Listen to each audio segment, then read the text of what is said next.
정치구구단 박창환 장한대 교수, 김병민 경희대 개공교수 나오셨습니다. 어서 오십시오. 안녕하십니까. 네, 주영진의 뉴스 브리핑이 자랑하는 젊은 정치 패널 두 분 나오셨습니다. 오늘도 열띤 토론 기대하겠습니다. 먼저 조금 전에 김경수 민주당 경남지사 후보와 김태호 자유한국당 경남지사 후보 이야기를 했어요. 지금 선거 전망 이야기한다는 게 좀 섣부를 수도 있는데 아직 선거전이 시작된 것도 아니고 어쨌든 간에 이번 경남지사 선거의 특징 뭐라고 볼 수 있을까요? 사실 너무 밋밋한 거 아니었냐. 지금 뭐 선거 구도 아직 판도 좀 안 짜졌고 분위기도 이제 문재인 대통령의 인기, 지지율이 워낙 높다 보니까 사실 이렇게 선거로 이렇게 눈길이 안 갔었는데 이제 최근에 이제 후보군들이 하나씩 나타나고 있어요. 근데 경남지사 선거 정말 재밌는 선거가 되겠다라는 느낌을 뭐 지울 수가 없습니다. 두 번이나 경남지사를 지냈던 김태호 지사가 컴백을 했어요. 여기에 지금 현재 여론조사상으로 1위를 달리고 있는 김경수 의원이 또 출마를 했습니다. 지금 한석이 아쉬운 상황에도 불구하고 당에서 사실상 나와달라 이렇게 해가지고 나오게 된 건데 이게 이번 그 지방선거 승패의 분수령이 된다. 특히나 여기서 만약에 그 김태호 후보가 진다. 자유한국당이 진다. 이러면은 자유한국당으로서는 뭐 홍준표 지사의 리더십도 무너지고, 홍준표 대표, 네, 홍준표 대표의 리더십도 무너지고 완전히 새로운 길로 또 접어드는 상황이 되기 때문에 다른 선거도 재밌지만 이번 그 경남지사 선거는 역대 선거 중에 빅매치 중에 빅매치 아니냐 가지는 의미도 매우 크고. 예, 경남지사 선거가 이렇게 큰 관심을 받은 적이 있었나 싶을 정도입니다. 네, 맞습니다. 한국당 입장에서는 낙동강 전선의 마지막 보루라고 생각하는 것 같고요. 홍준표 대표가 그 얘기 직접 네, 했어요. 맞습니다. 홍준표 대표가 과거와는 다르게 이 경남지사 선거를 가지고 본인의 지방선거 성패를 아마 묻으려고 얘기를 할 것 같습니다. 근데 이 김경수 의원 같은 경우의 선거 결과를 저는 두 가지를 좀 보여드리고 싶은데요. 예. 첫 번째는 많은 분들이 기억을 잘 못하시겠지만 4년 전 꼭 이맘때 지방선거의 경남도지사 후보로 김경수 후보가 나왔습니다. 예. 그 당시에 홍준표 후보와 같이 맞대결을 펼쳤는데 선거 결과는 사실은 김경수 후보의 참패였거든요. 예. 58%를 얻은 홍준표 당시 지사에 비해서 김경수 당시 후보가 얻었던 득표율은 36%에 불과했습니다. 근데 그로부터 바로 시간이 좀 지나고 나서 2016년도에 20대 총선에서 김경수 의원이 나와서 얻은 득표율은 62%. 김해을 지역에서. 김해을 지역에서 당시 새누리당이 공천했던 이만기 후보가 얻었던 득표율이 34%거든요. 그러니까 실질적인 지역에서 나름대로 성장한 모습들을 보여줬고 현재 이 경남 지역에서도 얼마든지 해볼 만한 인지도를 갖고 있는 상황입니다.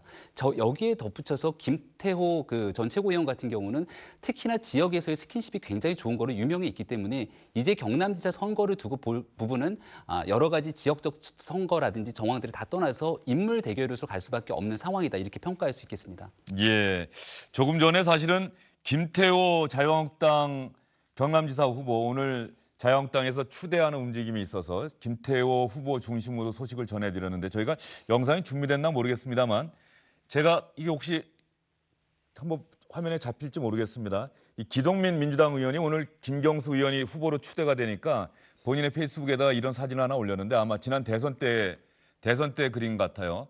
기동민 의원이 문재인 대통령의 허리를 잡고 있고 김경수 의원은 옆에서 다리를 붙잡고 있습니다. 이 지지자들과 악수할 때 혹시 잘못되지 않을까 봐. 그래서 기동민 의원은 허리 대장군이라는 별명을 받았고 김경수 의원은 다리 대장군이라는 별명을 받았다라고 하면서 김경수 의원을 응원하는 메시지를 남겼는데 김경수 의원 하면은 노무현 전 대통령, 문재인 대통령과 뗄래야 뗄 수 없는 관계.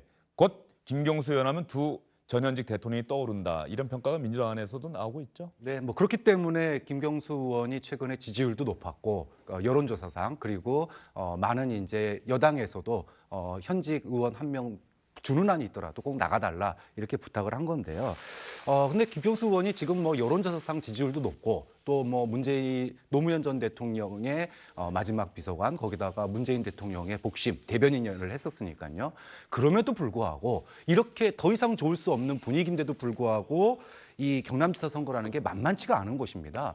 탄핵 정국에서 문재인 대통령이 지난 대선 때 경남 지역에서 1등을 못했어요. 전국적으로 1등을 했지만 2등밖에 못했단 말이죠. 그러니까 탄핵 정국의 대통령 선거에서 문재인 대통령 후보도 2등을 했던 지역이기 때문에 지금 분위기가 아무리 좋고 지지율이 높다 손 치더라도 사실 김경수 후보가 당선된다 그러면은 이거는 정말 우리 역사에 있어서 특히 정치사에 있어서 영원한 구도가 무너질 수 있는 뭐 상당히 뭐랄까요?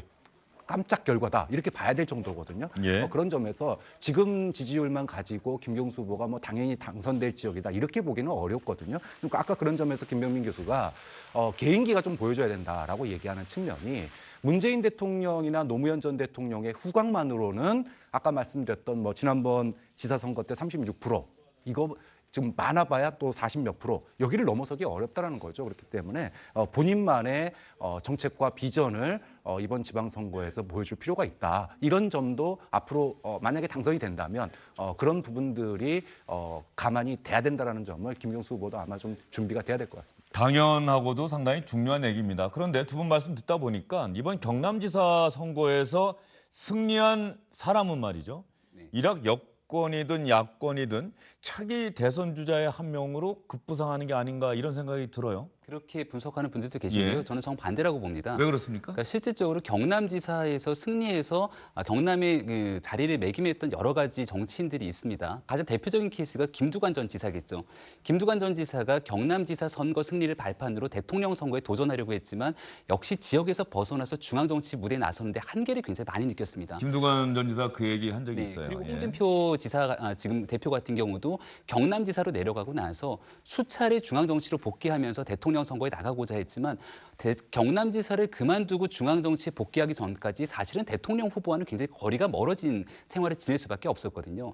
그러니까 김태호 전 최고위원회 홍준표 대표가 자신 있게 영입했던 이유 중에 하나도 만약에 당선이 되더라도 한국당에서 영입한 당대표로서의 나의 공이 더 큰 것이고 김태호 지사가 현재 경남도지사 당선되고 나서 곧바로 중앙정치 무대에 복귀할 가능성은 없기 때문에 이와 같은 여러 가지 포석을 둔 게 아니냐는 분석도 있는 거고요. 김경수 의원 같은 경우도 경남도지사에 당선되게 됐을 경우는 차차기를 바라보는 정치적 성장은 가능하겠으나 여전히 민주당 내부에서 차기를 바라보는 대권 주자들이 워낙이나 중앙정치에 포진해 있기 때문에 아마 한동안 이 대권 주자의 반열에 서기까지는 저는 무리가 있을 거라고 봅니다. 김 교수님 생각과 좀 박 교수님 생각은 다를 수 있을 것 조금 같습니다. 다릅니다. 예. 왜냐하면 지금 자유한국당에 인물난을 겪고 있어요. 이번에도 오죽했으면 역대 2번이나 하고 또 대통령 후보 반열까지 올랐던 사람이 또 경남지사 가고 또 대구에서 출마를 준비하시던 분이 또 서울시장까지 이렇게 다시 컴백할 정도로 지금 인물이 없는 상태입니다. 지금 자유한국당이 이번 지방선거를 거치고 나면 어떻게 될지 모를 정도의 상황인데 이 상황에서 마지막 보루 그러니까 현 지도 체제에서 6곳에 사실 방점을 찍는 곳이 경남 아니겠습니까? 여기서 당선된다 그러면은 김태호 지금 전 지사가 아직 젊은 나이고 그리고 보수적인 발언들을 많이 내놨기 때문에 이후에 자유한국당의 차기 주자로서 급부상할 가능성이 좀 매우 있다고 보고요. 김경수 의원도 마찬가지입니다. 지금 박원순 시장이나 이재명 지금 이제 경기도지사 후보나 이런 분들이 있기는 하지만 친문 직계가 없어요. 그쪽에는 약간 안희정 지사가 있긴 했지만 이번에 미투 운동으로 낙마를 했단 말이에요. 좀 그런 측면에서 만약에 김경수 의원이 이번에 경남지사에 된다 그러면은 친노와 친문의 그런 그 지지 열기가 김경수 의원 쪽으로 급격하게 기울 수 있다. 좀 그런 점에서 이번에 당선된 사람이 누구든지 간에 당장 차기 대선의 잠룡군으로 급부상할 가능성이 저는 있다고 봅니다. 예, 박 교수님 말씀에 사실은 이번에 지방선거에서 당선된 당선인의 임기가 말이죠. 사실은 다음 대통령 선거와 거의 이렇게 일치해요. 뭐 개헌 문제가 걸려 있긴 합니다만 그런 측면에서 보면 어쨌든 간에 차기 대선 주자의 반열에 우뚝 설 수 있다라고 하는 박 교수님의 생각에 뭐 김 교수님 또 반론을 제기하신다면요. 그러니까 충분히 뭐 외리는 말씀을 해주셨지만 지금 친노 친문 직계에 대한 정치인들이 민주당 내부군에 포진되지 않다라는 표현에 대해서 약간의 반론을 드리면 과거의 친노 직계와 현재의 친문 직계의 그 포지션이 조금 달라지는 경향들이 존재합니다.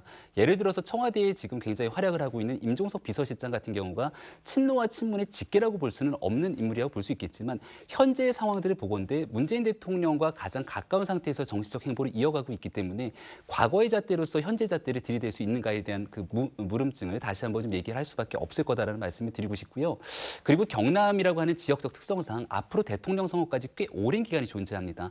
그러니까 과거에도 홍준표 대표가 경남으로 내려가서 중앙 정치에 복귀하고자 여러 가지 이슈 메이킹이 하고자 하는 이슈들을 던졌지만 중앙 언론에서 이 부분을 잘 다루지가 않거든요. 그러니까 결과론적으로는 서울시장이라든지 아니면 수도권을 중심으로 하는 이슈 아니면은 국회에서의 중앙 정치 무대에서의 이슈를 중심으로 한국 정치가 돌아갈 수밖에 없기 때문에 아마도 경남지사 선거에서 당선된 분들이 지역 내에서의 역할은 가능하나 중앙 정치에서는 조금 멀어질 수밖에 없다라는 게 제 개인적인 판단입니다. 김병민 교수와 박창원 교수 상반되는 의견 제시해 주셨습니다. 시청자 여러분 잘 기억해 두셨다가 이번 경남지사 선거 끝나고 나서 언론에서 경남지사 당선인이 과연 차기 대선주자 반열에 올랐다 이런 보도가 나오는지 안 나오는지 한번 잘 보시기 바랍니다.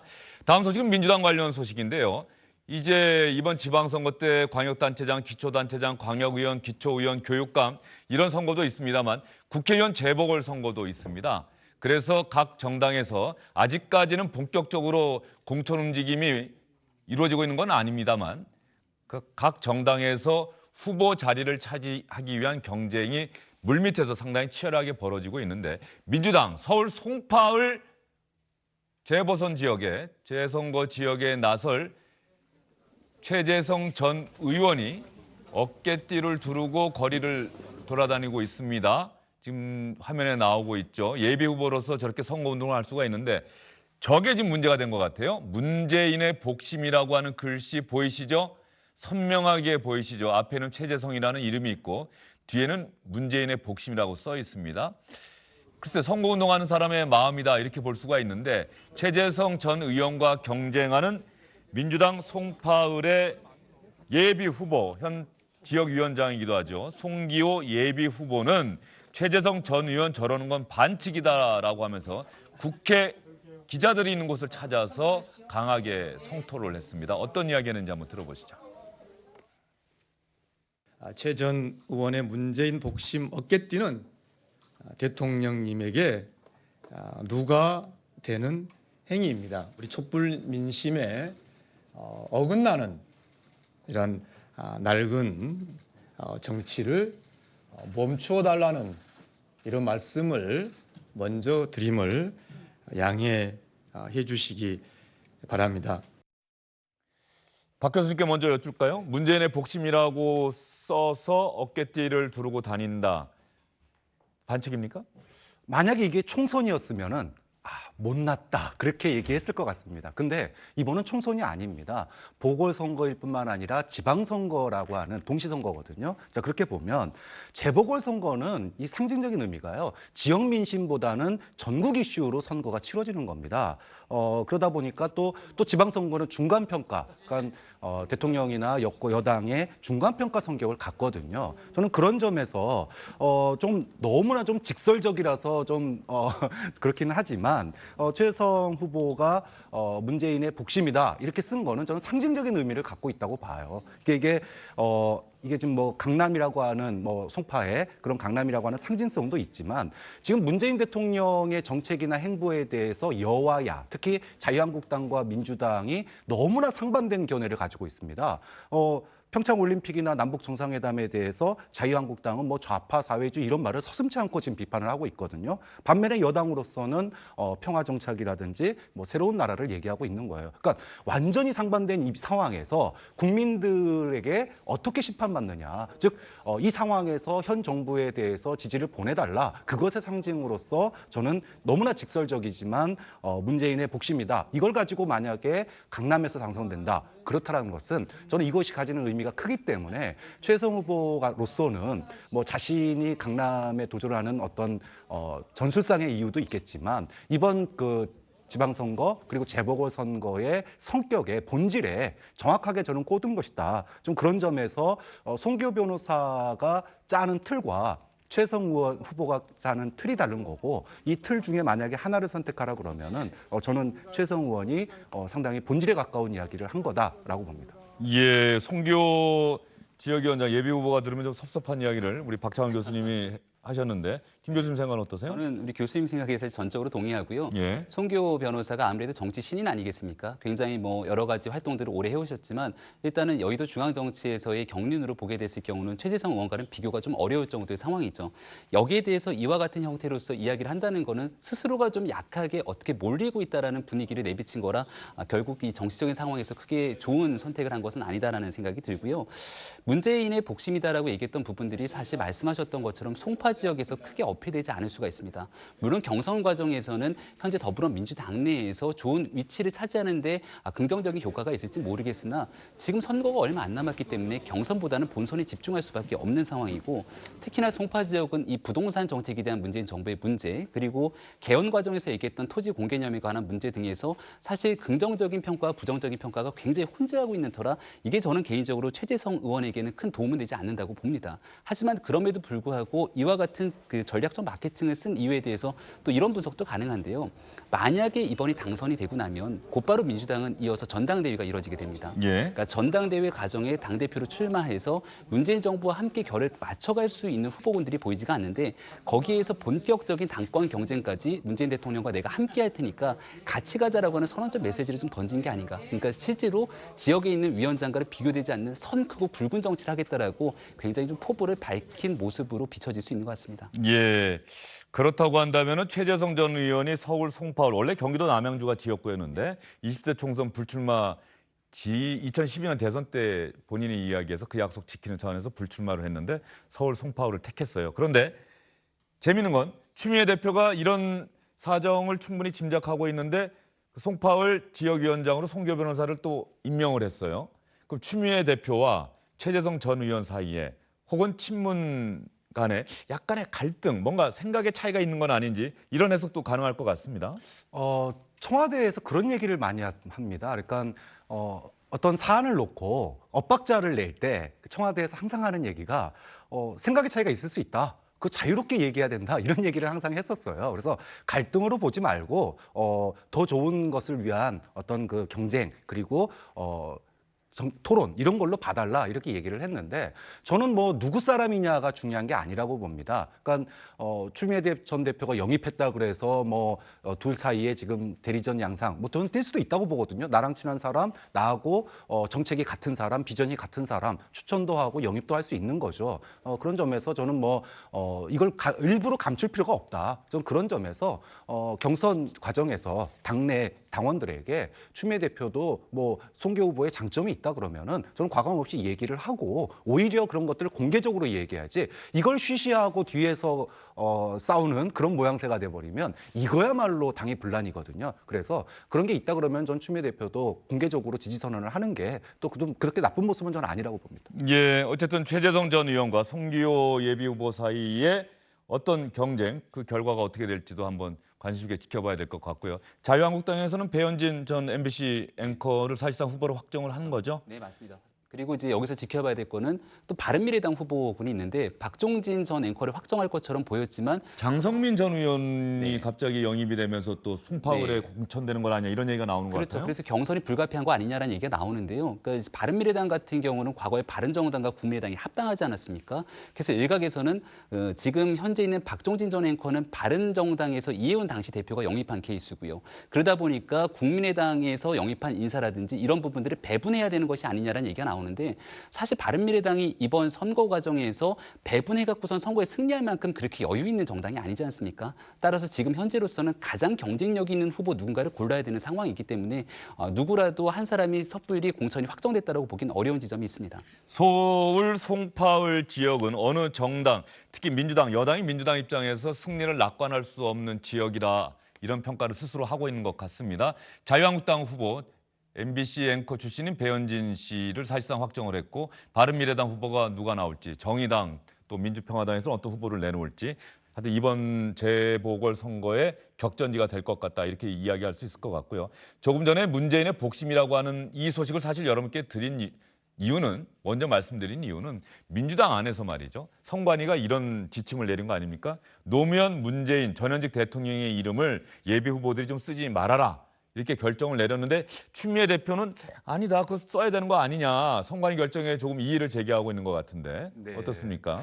뭐 대통령 마케팅 하는 게 그렇게 썩 좋은 모습은 아닙니다. 하지만 이제까지 민주당에서 뭐 예를 들어 대통령 선거 당시에 뭐 직책을 갖다가 못 쓰게 한 적이 한 번도 없었어요. 근데 이번에 유독 뭐 못 쓰게 하는 거는 이것이 이제 워낙 그 여론조사라든지 이런 거 할 때 영향력을 많이 미치니까 일단 선관위에서 당 선관위에서 좀 못하게 한 것 같은데 좀 굳이 뭐 그럴 거 있나? 물론 뭐 대통령 이름 팔아가지고 인지도 올리고 이런 게 좋은 모습은 아니다라고 생각을 합니다. 하지만 그걸 못하게 억지로 못하게 하는 건 또 그것도 자연스럽지 않다. 중요한 거는요. 내가 대통령 당선을 위해서 뭐 했다라고 얘기하는 것은 공신이다라는 것밖에 얘기가 없어요. 지금 공신을 뽑자라는 게 아니지 않습니까? 그렇죠. 뭐냐 하면 그럼 문재인 정부의 앞으로의 정책과 비전에 나는 그것을 어떻게 현실화할 수 있느냐. 그러니까 민주당 당원이라면 또 지지자라면은 공신이냐 아니냐를 볼 게 아니라 문재인 정부의 정책과 비전을 이 사람이 어떻게 현실화시킬 수 있느냐 이걸로 바라보는 게 저는 올바른 이번 선거에 경선을 바라보는 여당 지지자들의 입장이 되어야 되지 않느냐. 오히려 유권자들이 국민들이 정신을 똑바로 차릴 필요가 있다고 봅니다. 이런 면에서 보면은 어쨌든 여당의 예비 후보들은 상대적으로 행복한 거예요. 행복한 고민을 하고 있는 것 같고 자유한국당이나 다른 야당의 예비 후보들은 도대체 나는 누구랑 친합니다. 누구랑 잘 알고요. 이런 얘기를 그리고 그 사진을 쓰고 이름을 팔 수 있는 사람이 있을까요? 그러니까 벌써 이제 예비 후보 등록이 시작됐기 때문에 우리가 동네를 돌아다니다 보면 건물에 현수막이 참 많이 붙어 있습니다. 근데 과거와 다르게 박근혜 전 대통령의 사진이 하나도 보이지 않는 거죠. 그러니까 불과 4년 전만 하더라도 지방선거에서 박근혜 전 대통령의 사진이 본인 후보의 사진보다 훨씬 더 크게 들어가는 현상을 많이 볼 수 있었는데, 그러니까 대통령 마케팅을 사실은 그동안 후보들이 여실히 써왔던 거죠. 그러니까 저는 여기에 대해서 문재인 대통령이 지금 인기가 굉장히 높게 치솟고 있는 상황이기 때문에 예. 대통령과 함께 국정 운영을 든든하게 뒷받침할 지방선거의 후보자로 나선다는 것은 굉장히 좋은 생각이라고 생각합니다. 그럼에도 불구하고 그러한 마음이 문재인 대통령의 임기 내내 같이 함께 가야 되는 건데, 혹시나 대통령 임기 후반에 가서 여기에 대한 인기가 빠졌을 경우에는 내가 언제 그랬냐는 듯이 다시 또 이제 모습들을 갈아타게 되는 것들을 볼 수가 있는 거죠. 이번 지방선거에서 보건대 과거의 자유한국당, 그러니까 과거의 새누리당에 몸담았던 후보들이 이제는 또 여당이 바뀌었기 때문에 민주당으로 당적을 변경하는 사례들이 심심치 않게 보입니다. 예. 이런 것들에 대해서는 사실 유권자가 냉철한 눈으로 평가할 수 있는 잣대를 좀 가져야 되겠다는 생각도 듭니다. 정치를 하는 분들, 하려고 하시는 분들이 사실은 자기의 이름과 자기의 생각과 자기의 소신, 자기의 가치, 자기의 철학을 사실 유권자들에게 이야기를 해야 되는데, 정말로 대통령이나 아주 이름 있는 정치인과의 친분, 어느 세력에 내가 몸담고 있다라고 하는 이유, 이런 것들을 유권자들에게 내세워서 지지를 얻으려고 하는 거는 시대착오적인 것 아닌가, 이런 생각이 좀 듭니다. 네, 사실 친박 보면은요, 박근혜 전 대통령의 어떻게 보면은 뭐랄까요, 그 친박 간별사 동원해가지고 걸른 사람들이었잖아요. 근데 지금 친박이라고 하는 사람 있나요? 그러니까 좋을 때는 옆에 탁 달라붙고 어려워지면은 나몰라라 하는 이런 사람들을 지지자들이 저는 곤란해야 된다고 보는 겁니다. 그런 예. 점에서 후보들이 정신 차려야 되고. 알겠습니다. 민주당 아직까지 선관위는 일단 결정을 했는데 추미애 대표가 이의를 제기했기 때문에 아마 민주당 선관위가 다시 한번 노무현 문재인 전현직 대통령의 이름을 예비 후보들이 사용하는 것, 캠페인에 이용하는 것에 대해서, 여론조사에 활용하는 것에 대해서 아마 다시 한번 검토를 한 다음에 최종적인 결론을 내릴 것으로 예상이 됩니다. 마지막으로 두 분께 여쭐 게 하나가 더 있습니다. 진보 정당이라고 사실 얘기할 수 있는 유일한 정당은 현재 정의당이죠. 정의당이 의석이 6석밖에 되지가 않습니다. 국회 교섭단체가 되기 위해서는 20석 이상의 의석을 갖고 있어야 하는데, 정의당이 민주평화당, 국민의당 안철수 전 대표와 결별하면서 호남 출신 의원들이 만든 정당이 민주평화당 아닙니까? 민주평화당과 합쳐서 마침내 국회 교섭단체를 이루는 데 성공을 했고요. 첫 원내 대표로 정의당 출신의 노회찬 의원이 선출이 됐습니다. 대한민국 국회에 진보정당이 원내 의석을 차지한 게 지난 2004년 17대 총선 당시 민주노동당이 처음이었다고 합니다. 14년 만에 진보정당 출신의 국회 교섭단체 원내대표가 나왔습니다. 노회찬 의원의 이야기 잠깐 들어보시죠. 공동교섭단체 구성은 무엇보다도 한국 정치의 잘못된 관행이 만들어낸 작품이라고 생각을 합니다. 공동교섭단체 구성을 통해서 정치적 시민권을 회복한 것은 늦었지만 다행스러운 일이라고 자평하고 싶습니다. 국회와 민심의 괴리를 메꾸는 데 가장 큰 역할을 하기를 기대하고 있습니다.